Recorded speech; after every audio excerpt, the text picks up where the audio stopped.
Hey beauties, morning to you.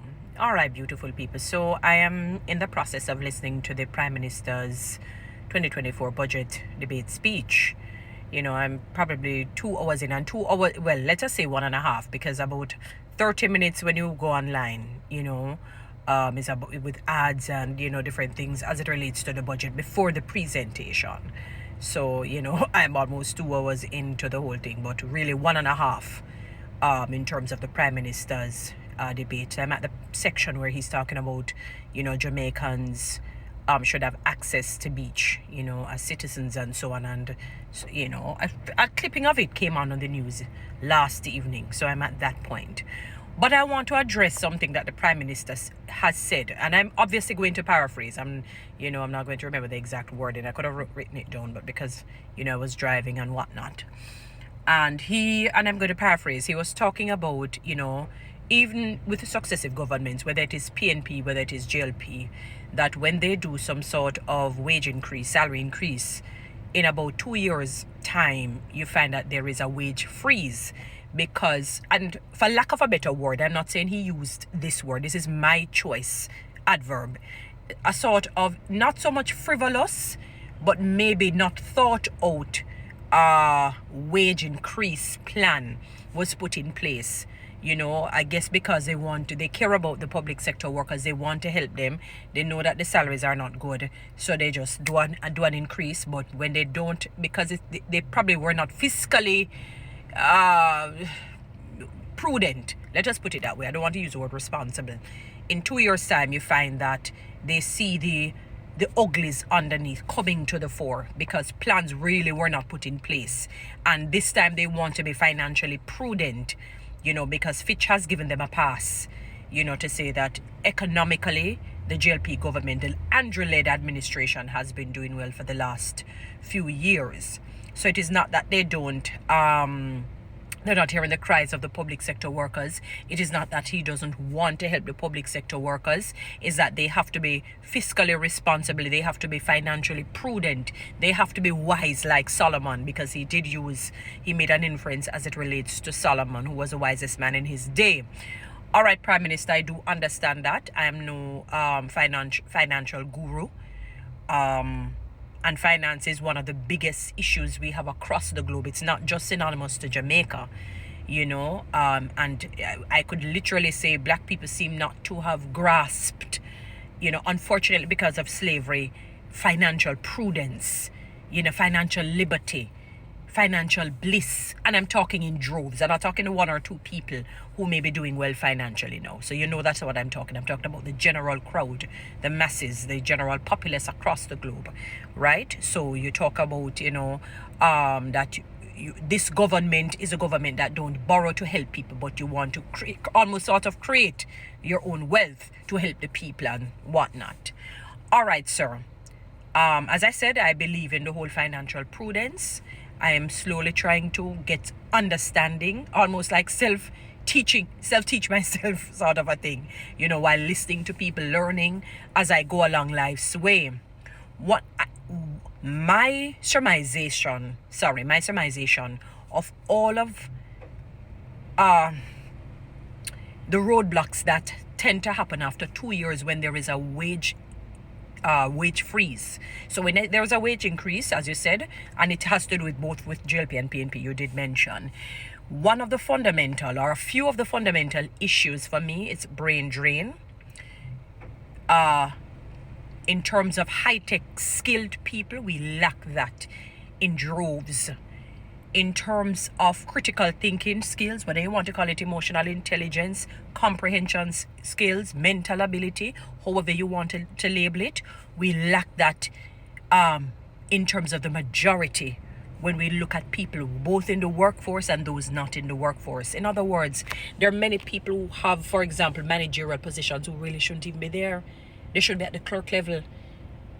Not only are they not competent in terms of their own matriculation, in terms of education, their educational attainment is not there. And I'm not saying because you're not formally, you may not have a degree or a master's or a PhD, it doesn't mean that you're not brilliant. That's not what I'm saying. I'm hitting every point. One, they don't have all of this, they're not tertiary level trained, and sometimes their secondary level training is weak. They don't have good critical thinking skills, know how to dissect difficult, arduous things and tasks that require high-tech, skilled experts. When you have that happening, you will find that investors will not invest in people in that type of human resource because it's weak. That type of human resource is weak. When you do have the ones who are high skilled, high trained, educated, not just in terms of formally, informally as well, you find that they can't manage these type of jobs in terms of the pay. So they go elsewhere. So you have a big brain drain. So you have a big chunk of the 5-course meal, the important section, the most salient, the core part of the meal gone. So the country will not generate enough income. So yes, what will happen in about 2 years time, because I find that 2 years tend to show the uglies, tend to show the anomalies. So you will find that whether it's GLP in or PNP in, if the proper plans are not put in place in terms of early education, early childhood education and consistency, they continue to the secondary level, to the tertiary level, and they're highly trained, and you have far more highly skilled people, investors will not invest. Money will not be attracted to us that way. So we will digress. We will go right down, spiral out of control. And what will happen in 2 years' time, you will have a wage increase. It's not so much that you guys may not. And when I say you guys, whether it's GLP or PNP, maybe you are, maybe you aren't. It's not so much only on fiscal irresponsibility or fiscal, you're not being prudent, financially. It has to do with they all link. The country is in 138th place as it relates to literacy or illiteracy. That speaks volume. So you will always have issues when you raise the when you put in the plans, raise the public sector workers' salaries, and then you said, oh my God, we're not doing something to sustain it. When you have a high brain drain, low skilled people, low educated people, who lack critical thinking skills, who lack mental ability, lack comprehension skills, we will not do well financially. They all link. We will not do well financially. People who should be promoted to a lot of these top end, high end positions are not, and some of the ones who are there are not doing a good job. They're poor stewards of people. Poor stewards of people. Stewardship doesn't only relate to like literal financial management. People management. Because they don't have the skill, they don't have the knowledge, they do not have the expertise, and they're not teachable. Because that is also a factor. How are you thinking David, Solomon, and these names that you brought? Okay, when we think of the story of Daniel, people don't understand something fundamental where Daniel is concerned. When we think of Daniel, I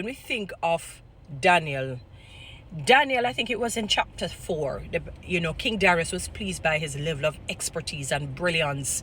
He was an excellent leader.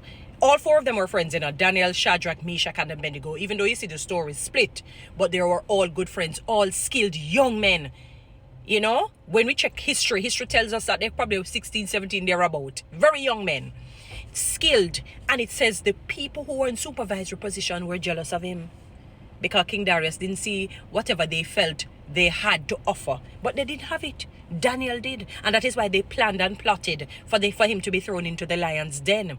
But after he was thrown in the lion's den, and after the 3 Hebrew boys was thrown in the fiery furnace, they were promoted. They were promoted because they were highly skilled, highly educated, highly trained men. How many people can we say that in today's day in many of the jobs in the public, even private sector organizations? I remember somebody was telling me of some managers who are in some places where it was private sector, and they say, and one person labeled the manager as dunce, head tough, didn't know anything no matter what you asked. The manager, they did not know that information. Dunce. So that's a major part and parcel as to why you find if there is a wage increase, money is not being generated, more income is not being attracted, because people don't educationally, in terms of critical thinking skill, not there to generate and attract investors, attract money. Guys, follow me on TikTok, subscribe to my YouTube channel. Please share this message.